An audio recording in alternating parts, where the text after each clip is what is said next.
Bem-vindos a mais um Papo Fora da Caixa. Essa semana com um convidado muito especial para nós, de longa data aí com a gente. Conta um pouquinho pra gente, Cadu. Vivi, é uma alegria receber esse cara. Um cara que eu posso chamar de amigo. Um cara extraordinário. Ele é comum, não. Vou apresentar ele para vocês aqui.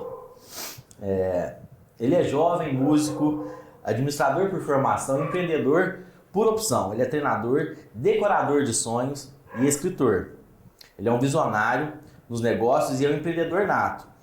Com a família ele mantém uma empresa há mais de 30 anos, que é um sucesso, a gente não pode negar, né?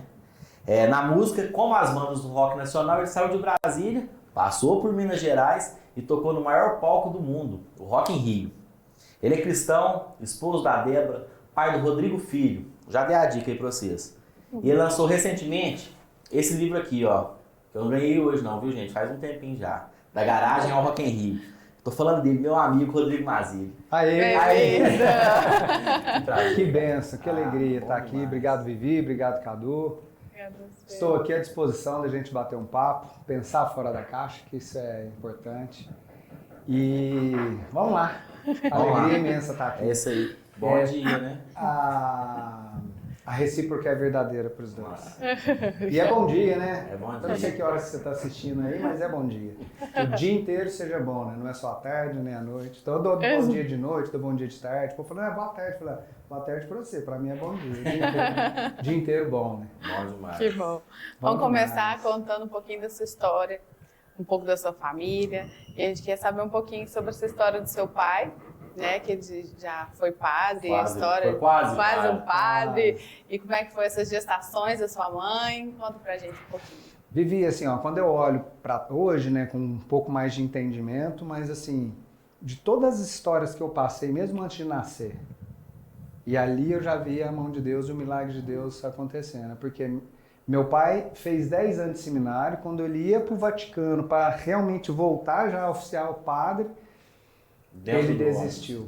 Mas foi dentro do ônibus isso? Não, aí dentro do ônibus ele conheceu minha mãe e chamou minha mãe para ir no lançamento de um livro.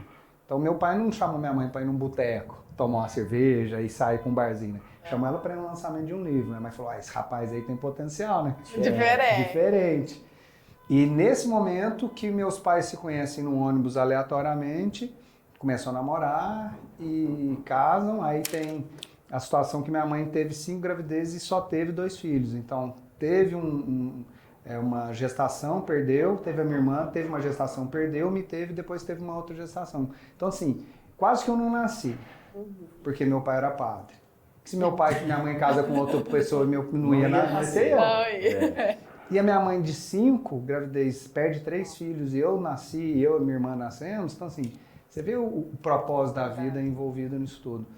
E hoje eu tenho entendimento disso, antigamente não. Antigamente você meio que entende as situações, mas hoje você consegue ver assim, o milagre de Deus na minha vida desde antes de eu nascer. Então, muito abençoado. Tem um pouco dessa história que os milagres não param aí, né, Vivi? Eu acredito que logo a gente vai falar algo mais para a turma aí, para eles entenderem, né? Que a mão de Deus sempre esteve presente, mesmo antes da gente nascer. Isso é bacana demais. E aí, passando um pouquinho pela sua adolescência, como é que foi essa história da guitarra na sua vida? Como é que foi essa paixão?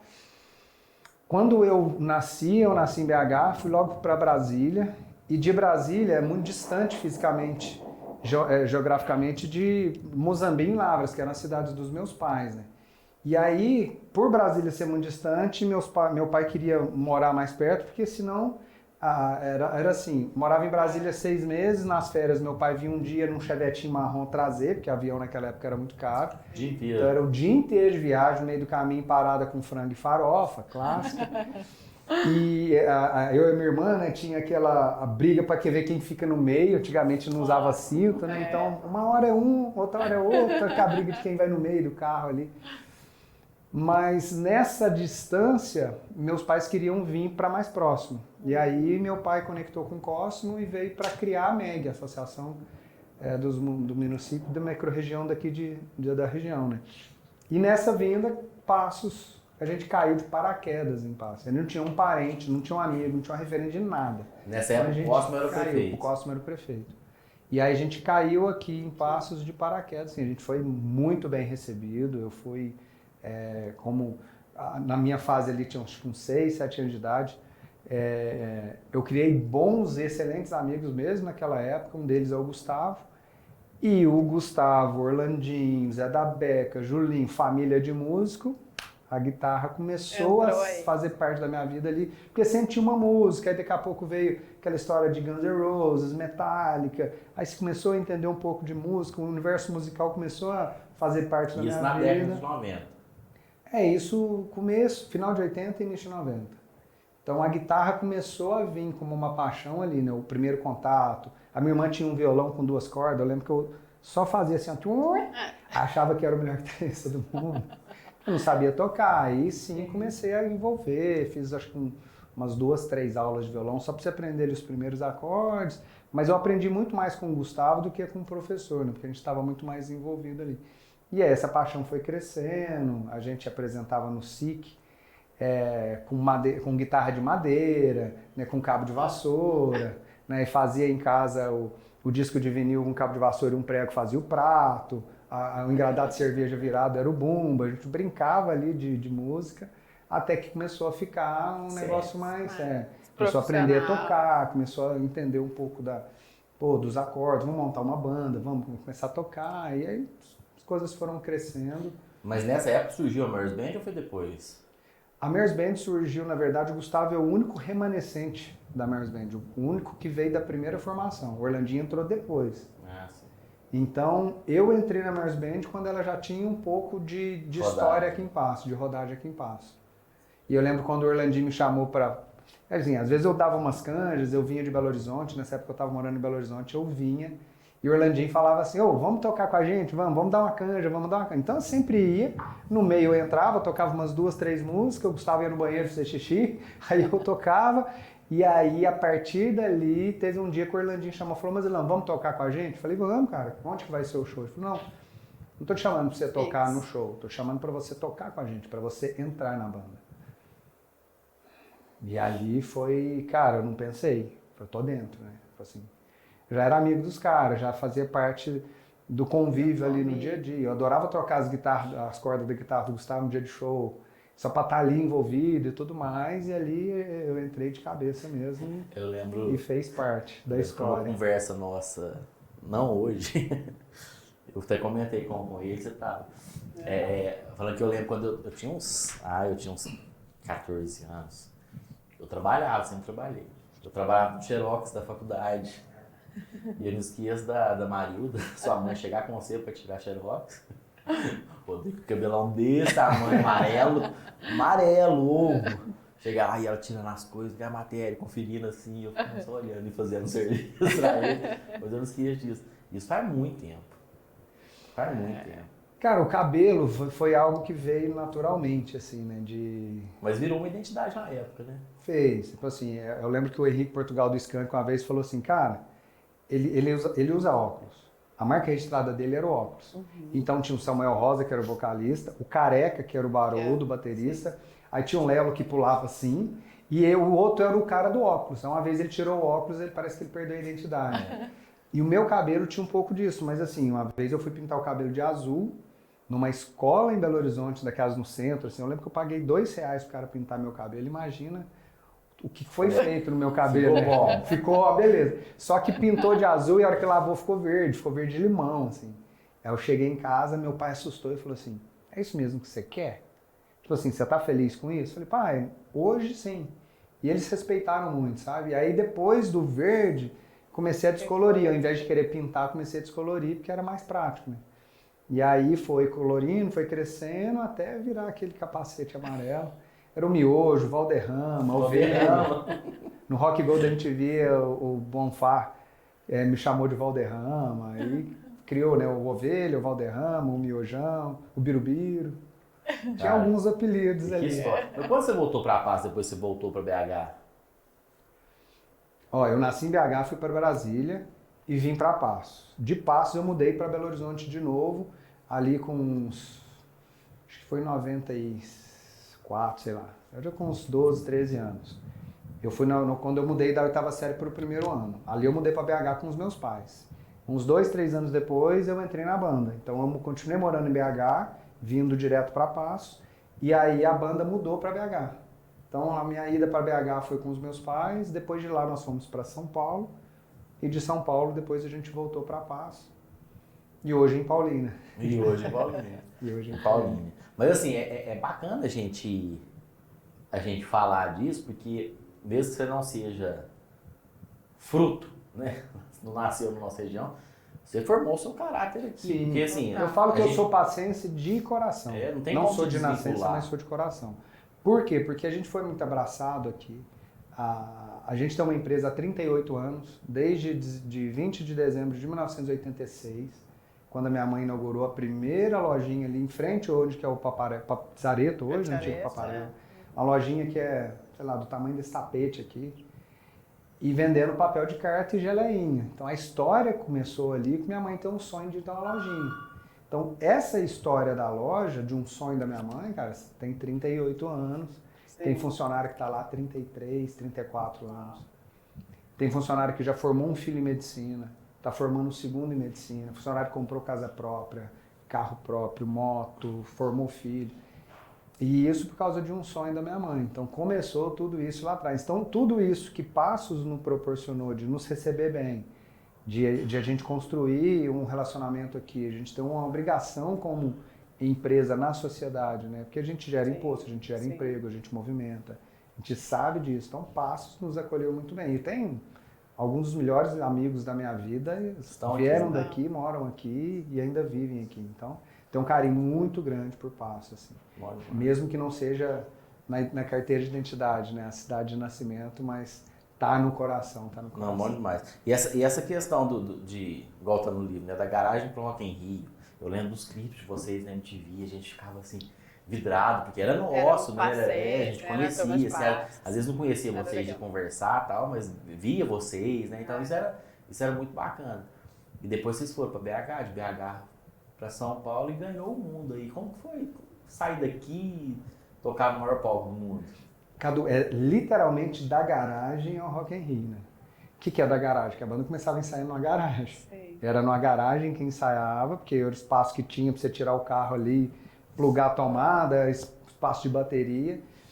E da garagem ao Rock in Rio, eu falo que foram 4 anos. A gente viveu 4 anos intensamente para sair de uma garagem, para chegar ao Rock in Rio. Só que isso também é metafórico, porque qual que é a sua garagem? Sim. O que é a garagem? Cara, a garagem pode ser uma situação profissional, pode ser uma situação emocional, espiritual. Cara, eu tô no pior cenário, sabe? É o seu estado hoje, mas é talvez também o seu estado pior, assim, o fundo do poço, a pior situação, o pior lugar que você poderia estar. Não que a garagem é ruim, é aquela história, né? Mas eu entendo. É aquela história, não tem problema você ter Chevette, mas se você tiver o mesmo Chevette a vida inteira, você está vivendo na garagem a vida inteira. Pode ser que Chevette seja uma etapa da sua vida para você andar de Chevette, mas a tendência é crescer. E esse crescimento vem porque a gente cresceu e o Rock in Rio é uma referência do ápice, né? Ao ápice, ao... E era essa referência que vocês tinham. Total. O sonho de vocês era estar no Rock Quando in a gente Rio. fala da banda, Vivi, assim, ó, a gente montou a banda, assim, quando eu falo a gente montou, eu entrei no meio da banda, mas tinha já a identidade da banda muito bem formada. Tinha já o sonho em conjunto, porque é muito difícil você trabalhar 4 anos, é um casamento sem sexo. Uma banda é um casamento sem sexo.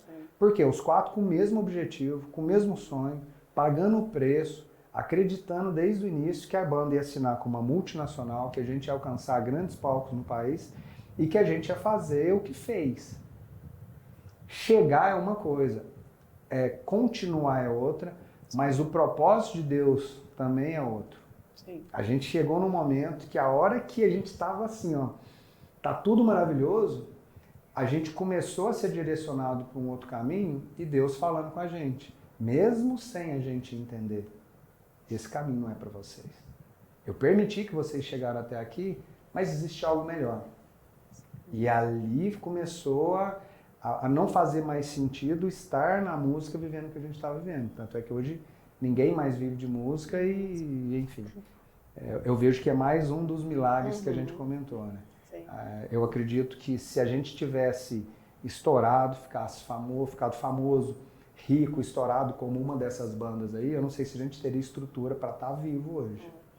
Falo isso com muita convicção. Porque sem dinheiro, sem fama e tudo já era uma loucura, imagina com tudo isso. Então a gente vê histórias aí de grandes bandas do Ceará Nacional que se perderam no meio do caminho e tem gente que nem está mais aqui. Né? Então eu acredito que se a Mares Band tivesse estourado num âmbito assim, muito estratosférico, como outras bandas que a gente participou junto, eu acredito que pelo menos uns 2 integrantes da banda não estariam vivos hoje. Nem sei se seria eu ou um dos meninos, não falo por isso, mas eu falo pela nossa imaturidade de suportar o que esse mundo oferece, né? Que às vezes não é legal, né? Muito ego, muito luz, né? O palco traz muito isso, né? Muito querer brilhar, querer alimentar ego, fama, dinheiro e é vazio, né? Muito. Com o propósito de ficar famoso, rico, ter dinheiro, é vazio. Você tem o negócio que é o propósito, o porquê estava... O que não é ruim. Que não é ruim. Mas dinheiro não é ruim. Com propósito. Isso. O reconhecimento tem prós e contras. Sim. É que eu acho que a gente não tinha, pelo menos eu falo por mim, né? Eu não tinha tanta maturidade na época de, às vezes, absorver um sucesso muito grande, sucesso financeiro muito grande, uma fama muito grande. Eu acho que eu não estava preparado para isso. Mas hoje ontem eu vi comentando até sobre você, a gente vê, quando a gente trabalhou junto, até muita imaturidade nossa. Por mais que a gente tinha tempo de carreira já, de profissão, quantas coisas a gente poderia ter feito diferentes, né? Quantas ações a gente poderia ter feito diferente com você, mas muito por questão de atitude mesmo, de maturidade. Eu vejo quando a gente fala de maturidade, Cadu, eu vejo assim, ó, idade não tem nada a ver com maturidade. Sim. Eu tenho amigos de 40, 50 anos. Até hoje. Então, a banda me trouxe experiências que me trouxe maturidade em algumas áreas da vida. E a maturidade, ela precisa, igual a carne que você vai maturar, ela precisa de um tempo de maturação ali. E a banda me trouxe algumas situações disso. Então, aprendi muito nessa época. E aí você tem os fora da caixa, né? Orlandinho era um cara que pensava fora da caixa. Orlandinho tinha uma liderança com a banda, ele era o líder da banda, a gente reconhecia isso e assumia isso de bom grado, porque ele era o líder da época. E ele direcionava muito da visão dele e ele pensava muito fora da caixa. Ele que trazia essa visão de assinar contrato com gravadora, de tocar em grandes palcos, de fazer versões musicais diferentes, de ter um diferencial. Porque a banda, assim, eu falo que a Mares Band naquela época era tipo Corinthians campeão mundial. Você tinha um time, você tinha algumas peças legais ali, mas você não teve um Romário, você não teve um Ronaldo no time. Você teve várias peças que no decorrer da campanha fez ele, e eu nem sou corintiano, mas só para trazer Você é São Paulino. E você, como flamenguista, acha ruim, né? Até mudou a cara quando eu falei de Corinthians. Eu ia falar, compare ao Flamengo de 81, que aí eu fico... O Flamengo de 81 tinha o Zico. Tinha Zico. Então a Mares Band não tinha isso, assim. Não, tinha Zico, tinha André, era um time. É porque o Orlandinho tinha uma identidade muito forte no jeito de tocar, na voz, na identidade e na presença. O Gustavo, músico, artista, dedicado, com dom e tinha essa liderança musical na época. O Terence, vou falar da formação do Rock in Rio, né? Mas sim, de todas as pessoas que passaram, mas aqui que marcou bem foram nós 4, né? O Terence sempre foi um baterista muito, muito centrado, cresceu muito quando a gente foi gravar disco, ele comeu muito feijão, muito metrônomo, muito... O Terence foi um baterista que cresceu ali. Cara, eu era o que não sabia de nada, eu tinha que treinar muito, não tinha muito dom. Talvez de 1 a 5 eu tivesse dom 1, o Gustavo Dom 4, o Orlandinho Dom 4, o Tércio Dom 3. Eu era o amigo. Eu tinha que treinar, eu tinha que Será ensaiar. quem que foi? Teve um momento que foi divisor, que o Gustavo sentou comigo na garagem da casa da banda. E essa casa da banda tinha 2 quartos, um quarto virou estúdio, morava a banda inteira num quarto. O vaso era embaixo do chuveiro. Isso em BH. Isso em Belo Horizonte. Quando a gente largou tudo aqui e foi pra BH, ninguém sabe, né? O palco, quem vê palco não vê bastidor, né? Não. Então a gente teve essa história. E teve uma conversa comigo com o Gustavo que foi assim, ou você melhora ou você sai. E ali eu precisei entrar em aula, precisei entender um pouco mais dessa parte musical, de crescer musicalmente. E eu sei que era a dificuldade que eu tinha. Eu não tinha aquele... Eu era nota 6, cara. Na escola eu era nota 6. Eu era aquele que se passar de ano tava bom. Eu tinha uma mentalidade altamente medíocre. Sim. Aqui em Passos, quando eu estudava, a média era 5. Eu pegava recuperação em literatura, em português, toda essa parte assim de... Humanas. Horrível. Matemática eu tinha facilidade, mas eu não estudava. Eu não tinha essa de estudar, eu não tinha essa de dar o meu melhor.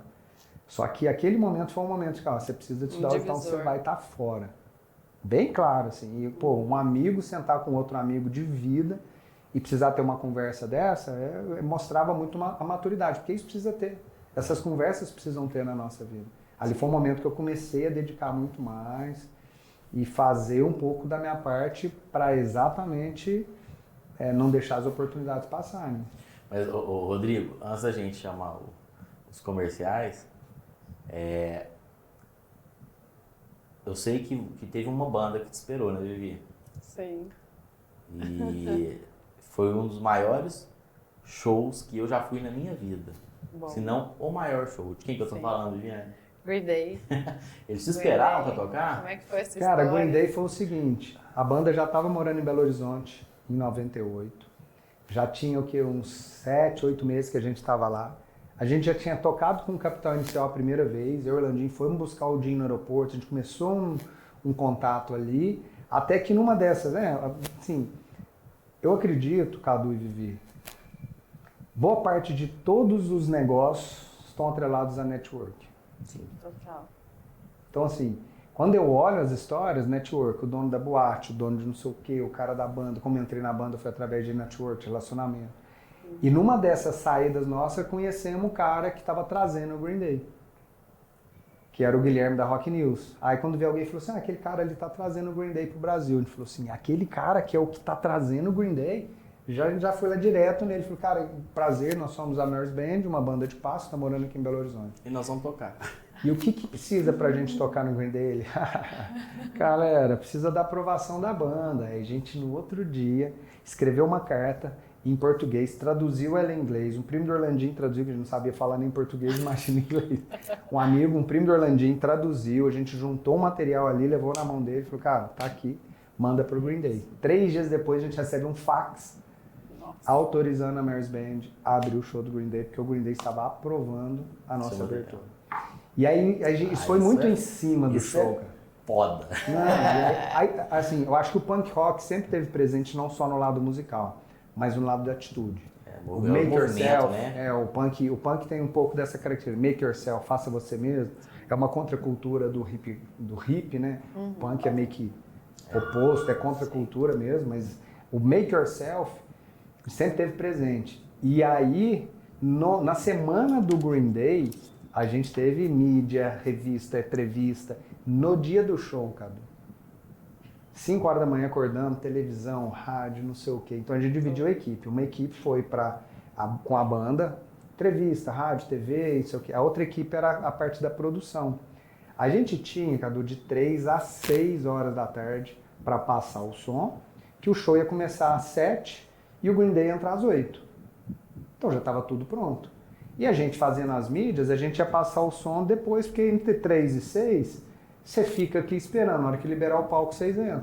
A gente ia passar o som entre 6 e 7. A gente chegou, cara, 6 e 10 a banda. A hora que a banda chegou, a equipe da produção chegou junto. A equipe da produção atrasou 3 horas. Quando a gente atrasou, a gente chegou junto, começou a desmontar os negócios. O cara que tinha trazido o Green Day, e não é esse Guilherme, o cara acima, que trouxe o Green Day pro Brasil, porque o Guilherme trouxe para Belo Horizonte. Então tinha o Penny Smith, que era o cara que trouxe, é o manager, o boss, trouxe o show do Green Day Brasil. O inglês ele aprendeu. E aí, esse cara chegou, falou assim, ó, vocês tinham que estar aqui que horas?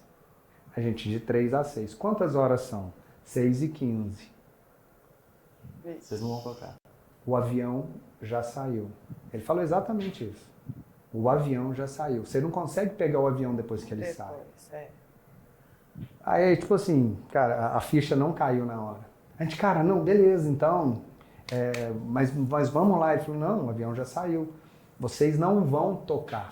Eu falei, não, mas a ficha não caía, Vivi. A gente não tinha acesso. Como assim não vou tocar? Show da vida, a gente largou tudo, a gente é uma banda que tá vindo. Quando a ficha começou a cair, a gente falou assim, cara, nós não vamos tocar. A gente estava atrás do palco, a gente fez uma rodinha, o palco aqui, eu aqui, e aí assim, eu vejo que Deus faz essas... Mexe, tem esse cuidado, mexe os pauzinhos dele. Do nada, cara, eu te falo, eu tava a 1 segundo de chorar. De chorar assim, de falar, não é possível, de vir aquela decepção. E a gente tava assim, na rodinha, eu tenho certeza que a banda tava querendo matar a equipe da produção. Porque a banda fez tudo, a equipe da produção se atrasou, cara, incompetência. Natural. E a gente tava assim, ou pra chorar ou pra matar. E eu olhei pra trás, não sei porquê, e tinha atrás o camarim do Green Day. Então tinha a porta do camarim do Green Day e a porta do banheiro aqui. O Billy Joe saiu daqui, o vocalista do Green Day, saiu aqui e entrou aqui. Que 2 segundos pra você sair de uma porta e entrar na outra. Sim. Nesse momento eu olhei pra trás e vi que era ele. Eu falei assim, Billy Joe! Aí ele olhou assim, eu falei, Mayor's Band! Aí ele, oh, Mayor's Band! Porque assim, lembrou do fax, lembrou da mensagem. Aí eu fui correndo até ele, eu falei assim, Billy Joe, the show will not happen. Aí o inglês sai mais ou menos, né? As aulas de cultura inglesa. The show will not happen, o show não vai acontecer. Ele meio que assustou, né? Tipo assim, qual show? E ele, tipo, why? Aí o Gustavo já veio atrás de mim e apontou no relógio assim, later. Tipo assim, chegamos atrasado. Ele, 1 minute. E entrou dentro do camarim dele. Quando passou 1 minutinho, cara, saiu o produtor. E o produtor dele, cara, devia uns 2 metros de altura. Tatuagem até no céu da boca, com uns piercing, cabelo, cara, desse tamanho assim. What the fuck? Começou a falar inglês. E a gente não entendia nada, porque o americano falando rápido e bravo, cara, e tinha um tradutor. A gente tinha levado um tradutor para se comunicar com... Tinha levado um tradutor e um fotógrafo. Isso é estratégia nossa, a gente vai precisar comunicar com a galera. E aí o tradutor começou a conversar com esse produtor. Foram lá no Penny Smith, no Boss, e falaram o seguinte, a Mayor's Band é uma banda pequena. Eles estão começando agora, então não adianta você exigir deles algo aqui, sendo que eles ainda estão aqui. É um aprendizado. Se eles não subirem no palco, o Green Day não toca. Aí o tatuadão voltou, e aí deu outra dura, falou assim, ó, que sirva de lição na vida de vocês estão aqui aprendendo, e o avião voltou.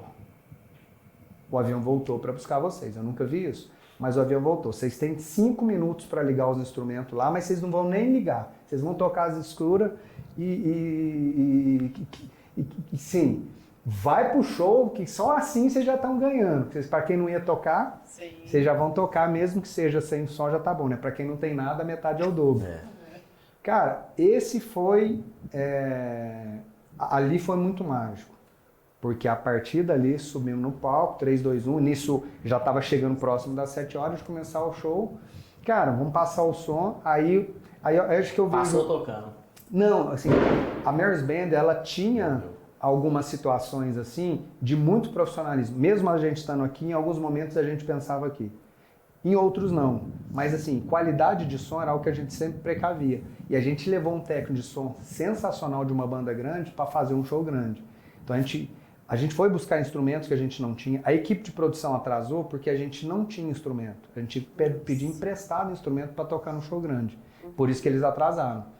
E a gente tinha levado um produtor do som, do PA, que era o Cabelo, era um cara muito top, que nos deu segurança de passando o som, ele foi ajeitando o som. Então a gente fez a primeira música meio que de passagem de som e já valendo.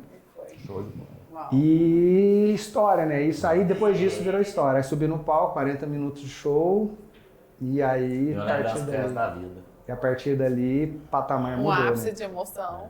Maravilhoso. E assim, olha, eu lembro que a gente estava Porque- tocando, olhei pra trás, o Billy Joel subiu o palco, tava assistindo. Assistiu umas 2 músicas do palco, assim. Aí você fala assim, cara, Pô, que legal, né? Cara que você gosta, que admira. Pessoal, segura aí, a gente volta rapidinho. 30 segundos, 40 segundos, a gente tá de volta. Segura.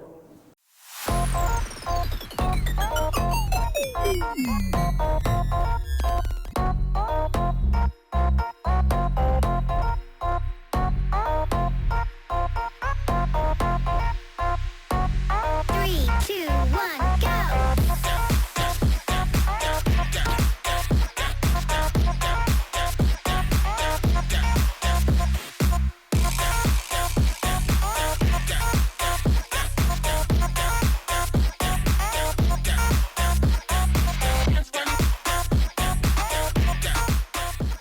Voltamos ao nosso papo fora da caixa com o Rodrigo Mazzilli. Vou continuar nosso papo aqui. Rodrigo, conta pra gente essa história de coca que você não toma mais. Como é que é? Conta pra gente aí. É um propósito? É uma promessa? Como que surgiu? Teve uma época na minha vida que eu tava bebendo muito. E aí eu rodei o carro na estrada de noite com mais 4 amigos dentro do carro. Tipo assim, 3 eram amigos, um não era tanto. Podia morrer, tô brincando. Mas assim, no outro dia eu acordei com uma reflexão grande. Falei, pô, não tá legal. Aí eu fiquei 1 ano e 8 meses sem beber bebida alcoólica. Não tava tendo domínio, sabe? E quando eu já, depois de um tempo, né, e no meio do caminho meu filho ia nascer, aí eu estendi isso. Na verdade eu ia ficar uns 6 meses e estendi isso para 1 ano e 8 meses. E quando foi um casamento de um primo meu, aí era uma festa. Eu falei assim, pô, acho que eu vou tomar uma. Acho que eu já posso. amadureci nesse tempo. Acho que eu já vou ter um domínio maior, acho que eu vou controlar. Mas eu vou fazer uma troca. Eu estava sem uma coisa, vou voltar, mas eu vou ficar sem outra. O que eu estava fazendo muito? Tomando muita Coca-Cola. Tomava uns 2 litros, 1 ou 2 garrafas de 2 litros por dia, que era natural, né? E ali eu decidi nunca mais na minha vida tomar Coca. E quando meu filho estava para nascer, eu também falei assim, pô, eu preciso dar alguns exemplos bons, porque a fala convence, mas o exemplo arrasta. E nesse momento eu queria dar um exemplo real, né? Não só da minha fala. E aí eu falei assim, meu filho nunca vai me ver tomando Coca-Cola. Então já tem 18 anos que eu não tomo Coca e meu filho vai fazer 18 anos mês que vem. Então, estou aqui há 18 anos. Por que sem Coca? Ali foi um início de busca de uma vida mais saudável. Ali foi um início de diminuir essa compulsão por algumas coisas, principalmente alimento, né? A gente precisa comer muito mais a nutrição do que a emoção, né? Porque uma coisa tem a ver com a outra, né? Então comecei a cuidar mais da saúde um pouco nesse momento. Aí depois disso comecei a trabalhar como nutricionista, comecei a cuidar um pouco mais da alimentação também, e aí a Coca nunca mais. Vamos pôr, salsicha eu não como nunca mais na minha vida, Coca-Cola eu não tomo nunca mais na minha vida, cigarro é algo que eu nunca fumei na minha vida. Vou tirar você da sala. Vamos lá. Ó, só pra gente voltar a falar em música, depois disso tudo, desse estouro de MTV e tal, a banda deu uma parada, certo? Sim. E eu não te vi tocar mais. Quando eu tô assistindo um clipe do Thales Roberto, tá lá o Mazilão tocando, eu falei, uai, como foi isso aí? E essa amizade com ele? A primeira vez que eu lembro de contato com o Thales foi em Belo Horizonte, que a banda morava lá. A gente foi numa igreja, eu acho que o Terence já tinha um contato maior, né? Vocês foram ver o Festival Jet Symphony? Não, que a gente foi acho que numa igreja, mas não foi num evento. Ah, tá. Você A gente foi numa culto. igreja, num culto, assim, mas na verdade era uma igreja que não estava na hora do culto. Mas a gente foi lá, encontrou ali, eu acho que com o Thales um momento, aí que eu comecei o Thales, tinha uma banda Éden, não sei o quê, o Terence cantava 1 ou 2 músicas da banda Éden. Foi o primeiro contato. Depois veio o Jota Quest. Então a gente tocava, às vezes encontrava ali com o Thales num show ou outro. E, de Passos, legal, não sei o quê. Mas depois que eu já estava morando em Passos e o Thales ainda estava no Jota Quest, o Thales começou a vir mais, a gente começou a ter mais contato por causa da música e a gente fez alguns shows aqui em Passos junto. Cara, e é muito louco, porque assim, o Thales, ele tem uma capacidade musical absurdamente fora da curva. A minha relação inicial com ele foi sempre musical. Então vamos olhar o lado musical, Rodrigo Tales, música.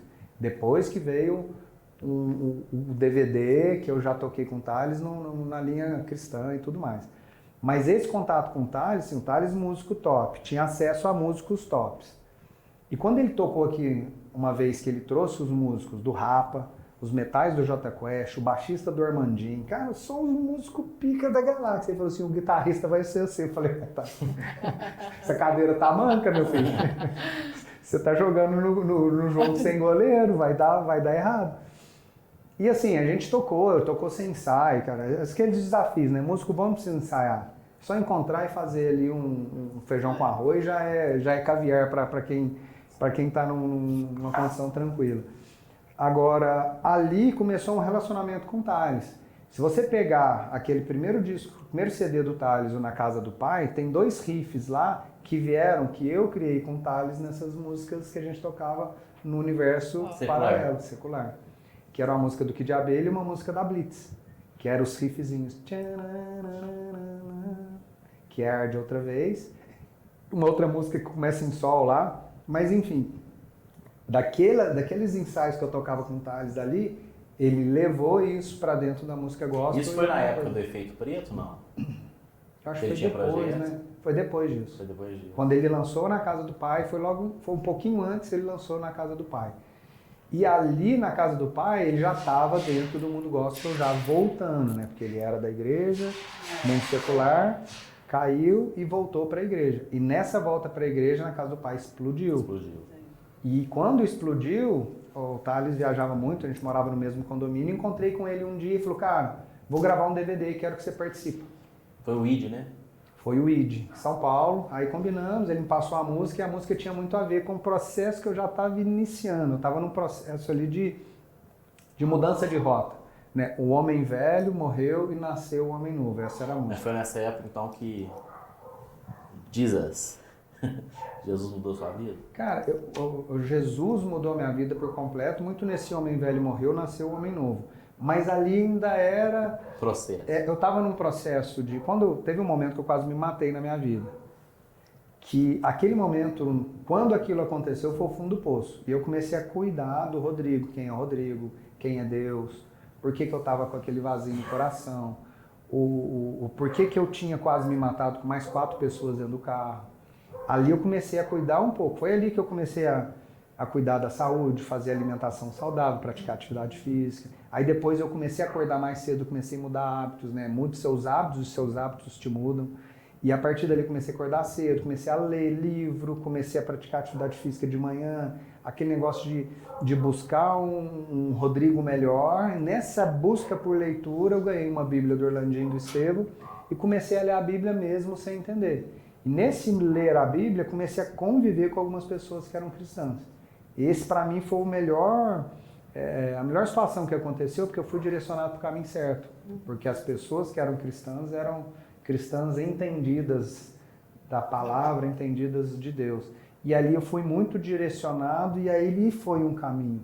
O Thales chegou um pouquinho antes disso, eu estava mais no livro, na leitura, na parte mental do que na parte espiritual. Mas foi uma sementinha plantada.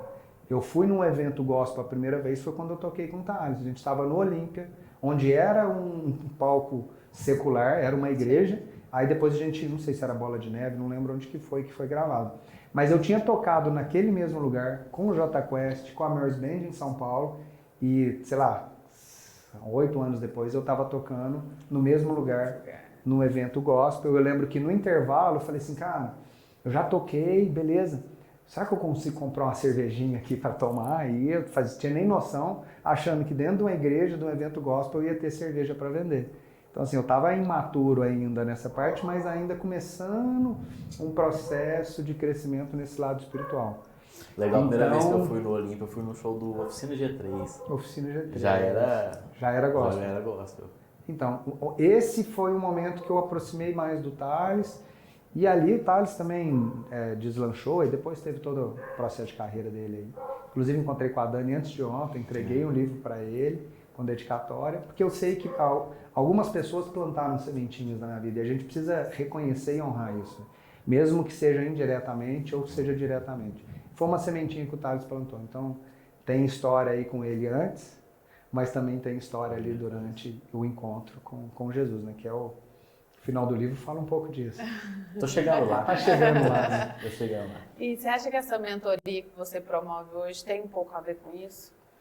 Vivi, tem um pouco de compartilhar, sabe? Lembra quando eu falei que eu era meio nota 5, nota 6? A vida foi me trazendo desafios para eu sempre dar o meu melhor. E nesse dar o meu melhor, na empresa da minha mãe, na Argumento, que a gente trabalha junto como família, foi uma escola muito bacana sobre vendas. E eu aprendi muito sobre vendas. E uma coisa que eu entendi sobre vendas é que você precisa inverter o negócio da venda. Quando eu quero vender é quando a pessoa menos vai comprar. Mas quando eu desperto no outro o interesse de comprar de mim, aí sim eu vendi. Porque ninguém gosta de ser vendido. Eu gosto de comprar, mas eu não gosto que as pessoas me vendam. Então quando eu entendi isso, não sou eu, isso é o ser humano, é assim. Então quando eu entendi isso, eu trabalhei muito isso, eu desenvolvi muito isso, ao ponto de me ver limitado, aí também veio fora da caixa, me ver limitado ali, eu não conseguia crescer mais isso dentro da minha empresa. Esse desenvolvimento de querer crescer e estar limitado ali, me fez pensar fora da caixa de como eu vou, mesmo dentro ali com o que eu tinha, acrescentar alguma coisa na vida de alguém. Eu comecei a compartilhar conhecimento, comecei a dar treinamento, comecei a me envolver com isso. E hoje o Vendutores é um dos meus negócios, que é o vendedor consultor, que aí eu dou treinamentos, mentoria sobre vendas e sobre a gestão da não venda. Então, né, o Vendutores vem de vendedor consultor. E hoje eu faço um trabalho que é muito mais por uma missão do que também financeiro. Mesmo que me gere renda financeira, não é o meu principal negócio. Mas também tem uma missão ali, de contribuir, de fazer pessoas... Vou te dar um exemplo. Recentemente eu estava fazendo mentoria com um casal, e esse casal numa situação muito difícil, assim, empresa há 8 anos, muito difícil, assim, vendendo almoço para pagar a janta. Pensando em fechar, eles como casal brigando, porque trabalham juntos, então o lado financeiro ruim acaba afetando. E na mentoria trouxe foco, direcionamento, entendimento, e todo o trabalho que a gente teve ali mais ou menos em 3, 4 meses, eles já faturaram em fevereiro mais do que faturaram o ano passado inteiro, isso foi esse ano. Já começaram a prosperar, já começaram a crescer, já buscaram empreender mais nessa mesma área, empregando mais gente, e aí começa a ter previsão de crescimento, começa a ter esperança, o casal está mais centrado, eles estão mais como casal, estão mais felizes, já projetando ter um filho. E uma das pessoas do casal tinha uma trava emocional de que filho era custo, era prejuízo, e como eu estou numa situação financeira muito ruim, como é que eu vou pensar em ter filho se eu estou ruim, e como é que eu vou ter filho? Então, esse é um lado que ele tem um pouco do chamado, é um trabalho que eu faço, eu cobro e não cobro barato, eu não posso cobrar barato nisso, mas esse é o retorno que mais me dá do que o dinheiro, de entender que famílias ali estão crescendo, estão estruturando, estão sendo formadas e estão pensando em crescer, porque tinha uma trava emocional e ali você começa a trabalhar para que eles também comecem a pensar fora da caixa, para destravar todas essas questões emocionais. Então, venda não é só produto. Venda tem a ver muito com mentalidade, tem a ver muito com propósito. Então, eu tenho um chamado muito forte nessas mentorias de venda, não para vender, né? Porque, na verdade, o negócio ele está como se fosse coadjuvante, né? Tem uma mensagem maior por trás disso tudo. Então, o negócio faz parte, as pessoas vêm por um negócio, né? E, na verdade, eu prego muito mais do que elas estão buscando, né? Porque não é só sobre dinheiro. Né? Sim. Falando do negócio, a gente já está chegando ao final do nosso papo fora da caixa. A gente trabalhou junto no Argumento Decore em 2010. Tem tempo, hein, Gabi? Foi um evento gigantesco, né? Queria que você falasse um pouco de como chegou na concepção desse evento, do que isso trouxe de retorno para a marca do Argumento, para o volume de venda de vocês, como foi isso? Cadu, o pensando fora da caixa é aquela história, quem anda de carro automático nunca mais anda de carro manual. Você acostuma com coisa boa, você não volta. E a banda me proporcionou grandes oportunidades de romper um pouco disso de vida, né? De tocar em grandes palcos, de rodar o Brasil inteiro, de tocar música na rádio, de MTV vendo seu clipe participando de Video Music Awards, de clipe do ano, competindo com o Ivete Sangalo, Sandy Júnior. você começa a entender e você não começa a aceitar menos do que o melhor. E o lado cristão também, quando vem isso, reflete muito isso, né? Pensar fora da caixa tem muito a ver com isso. E o argumento Decora, ele veio já nessa mentalidade de pensar fora da caixa. Eu lembro que eu abri uma revista e falei assim, nossa, um evento sobre os 7 pecados capitais sobre decoração. Então, cada ambiente era um pecado. Falei, vou fazer isso na loja. Aí eu fiz os 7 pecados na loja. E aí foi um sucesso, foi bacana, foi no segundo andar da loja. E esse evento me trouxe assim, pô, e o próximo? Aí o próximo eu pensei em crescer. E nesse pensar em crescer, eu me vi numa estrutura física limitada na loja. E aí vamos pensar fora da caixa. Saí não achei uma casa, busquei, queria achar uma casa meio que pronta, recém-construída, ou pegar uma casa antiga e reformar, até que não achei essa casa, pensando fora da caixa, lançaram um Vale Verde como condomínio, falei, vou fazer no Vale Verde. E aí a gente construiu uma casa só para fazer uma mostra de decoração. É o maior evento de mostra de decoração de Minas Gerais feito por uma loja. Até hoje. Até hoje. E aí, nessa concepção do conceito do evento, é como se fosse uma casa-cor, para quem está assistindo entender isso, né? A Casa-cor é o maior evento da América Latina, talvez um dos maiores do mundo, de decoração e arquitetura. E a gente fez um evento com arquitetos de Belo Horizonte, Franca, Rio Grande do Sul, melhor, Santa Catarina, da região do Sul, Passos, e enfim, eram 20 ambientes. Eu estava gerenciando 20 obras dentro de uma. E o conceito de fazer uma tendência, né? Como se fosse um desfile de moda de casa e decoração. E ali foi muito, muito bacana porque eu entreguei a minha vida ali, né? E numa dessa a gente se encontrou. Foi aí que a gente se cruzou, né? E eu lembro que a campanha foi uma campanha muito massa, né? A gente realmente, literalmente pensou fora da caixa.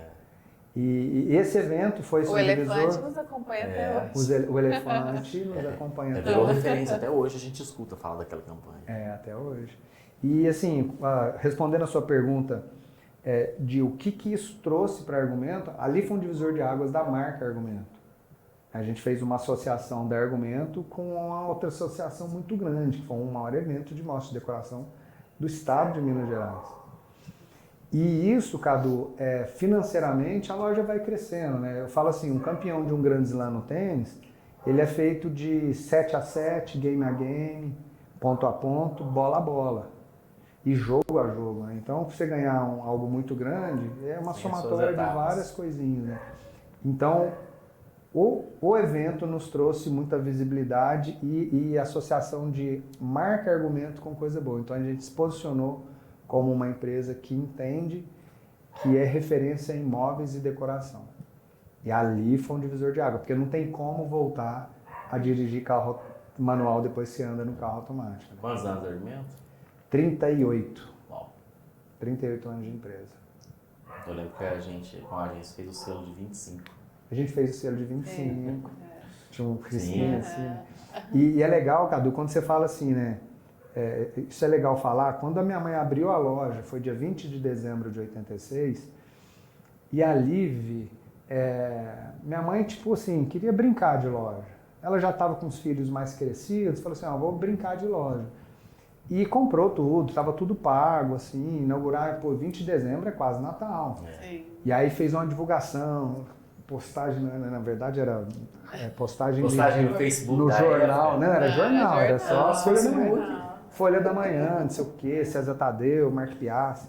César Tadeu falou da escada que ele fez na entrevista que ele viu com você. Ele falou que tirava a casa, mas não tirava a escada. Né? Mas ali, quando a gente inaugurou, no dia da inauguração, a gente teve um cliente, que era um amigo da família, e foi prestigiar e comprou 2 geleinhas. Aquelas geleinhas, tipo slime é hoje. E essa geleinha, cara, ela é um marco na nossa história, porque dessas 2 geleinhas do primeiro cliente são 38 anos de história. O cliente é o Márcio Nogueira, é um amigo da família, a gente usa essa geleinha como uma referência mesmo, porque a minha mãe chorou o fim de semana inteiro. Isso foi num sábado. E a minha mãe chorou o fim de semana inteiro, tipo assim, maior expectativa, antes do Natal, a loja tava bonitinha, cheio de coisinha que a minha mãe organizou e vendeu 2 geleinhas. Minha mãe chorou o fim de semana inteiro. E o meu pai é sensacional, né? Os dois são. Mas meu pai falou assim, Marilda, tá tudo pago, o começo é assim mesmo. E segunda-feira a loja tá aberta de novo e vai abrir. Então, entenda que é um crescimento. Oi, que bom que vendeu 2 geleinhas. Poderia não ter vendido nada. Então vendeu 2 geleinhas. E a partir dali a minha mãe tomou frente, papel de carta, Que era a época. geleinha. Nossa. E olha só a visão empreendedora da minha mãe, cara. Porque papel de carta era uma moda. Sim. Era moda. Minha mãe falou assim, pô, e quando passar essa moda, o que eu vou vender? Porque aí a mãe com a filha, né? Você comprar papel de carta, a mãe é com a filha, aquela coisa assim. E a minha mãe falou assim, o que eu vou vender depois de passar essa moda? Ela falou assim, vou vender alguma coisa para as mães que vêm trazer as filhas. Aí começou com uma linha de porta-retrato, uma linha de presente de casamento, começou a entrar nessa linha até que começou a crescer, né? Argumento na história, já teve loja de CD, já teve loja de boutique, de roupa em Lavra, já teve loja em Belo Horizonte, já teve várias filiais aqui. Enfim, e disso tudo, hoje a gente é especialista em móveis e decoração. Hoje é argumento. Hoje é argumento. Não tem argumento casa, não tem argumento presente. A gente tem argumento. Então a gente tem hoje uma empresa focada em móveis e decoração de alto padrão. A gente não atende só Passo, a gente atende Passo, a gente atende muito região de São Paulo.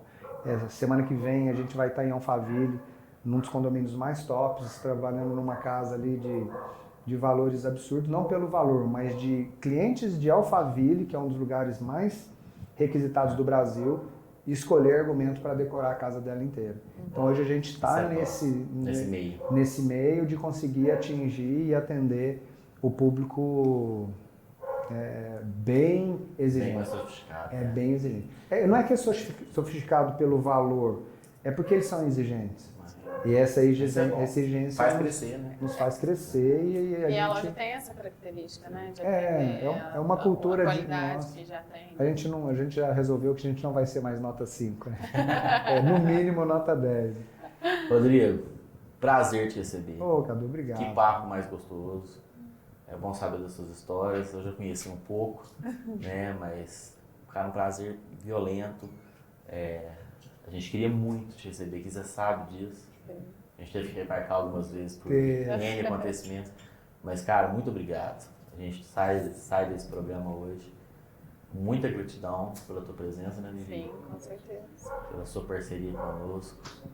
E é o que eu te mandei no WhatsApp esses dias. Eu não gosto de você, cara. Eu te amo. Obrigado, Bia, de verdade. Cadu, Vivi, eu tenho só a agradecer, assim, a gente ficou um tempo afastado, teve um hiato aí na nossa relação, mas quando a gente reencontrou, parecia que a gente enfeitou esse tempo, né? Devia estar aqui, amigos de verdade nunca deixam de ser amigos. Página 17 do seu livro. Aí, existem amigos mais chegados do que irmãos, né? Isso é bíblico, isso é verdadeiro. Eu tenho vocês como um amigo, um parceiro, eu amo vocês também como pessoas, como casal. Não sabia que vocês eram cristãos naquela época, mas Deus hoje nos encontrou e tem uma ligação, além do que já tinha, uma ligação ainda mais forte. E eu só tenho a agradecer, assim, parabéns por enfrentar esse desafio de fazer, de organizar isso, de contribuir, né? Vocês estão levando para as pessoas lá de fora na Câmara, que estão de lá, experiência, estão trazendo outras pessoas para contribuir e levar. Porque eu te falo de verdade, às vezes uma frase do que a gente falou aqui vai fazer diferença na vida de uma pessoa que vai transformar a vida dela. E quando a gente transforma a nossa vida, a gente não só transforma a nossa, a gente transforma a vida das pessoas que estão ao nosso redor e das gerações que estão vindo. Isso é verdade. Então a gente reter isso, água parada da dengue, zika, chikungunya, né? E mágoa tem muito a ver com má água, né? Má água tem a ver com água parada. A gente deixar as coisas paradas, elas vão apodrecer. Até um carro parado estraga. Então, assim, a gente ficar retendo isso não é legal. Então, parabéns para vocês. Deus abençoe esse projeto para que realmente transborde na vida das pessoas e tudo que sai daqui seja realmente para alcançar as pessoas que estão de lá na tela, no celular, no computador, onde é que elas estejam vendo, mas que sejam alcançadas com palavras de bênção, com histórias legais, com testemunhos bons, para que a gente cumpra o propósito, né? Cumpra o propósito e o chamado do papo fora da caixa. Olha só, fora da caixa tem muito a ver com Deus. Por quê? Porque para pensar. Só para concluir, Cadu, o que Deus fez que é reto? O que é natural que é reto? Tudo é orgânico. Pode ver, não tem nada igual, não tem nada que é repetido na natureza, que é do Criador. Nem o desenho da zebra, nem as nossas digitais. Nem as digitais, a nossa identidade, o nosso DNA. Tudo que é reto foi criado pelo humano. A gente está numa casa quadrada, a gente está num tapete quadrado, a janela é quadrada, e a gente que coloca as caixas na nossa vida. Se a gente deixar o natural de Deus agir a gente vai viver fora da caixa, naturalmente, porque o que é natural não está dentro de caixa. Uau! Exatamente. E assim nós encerramos esse programa de hoje. Muito obrigado pela sua audiência, por você estar aí do outro lado. A gente se encontra na próxima quinta-feira. Fique com Deus. Até mais. Um beijo, tchau. Valeu!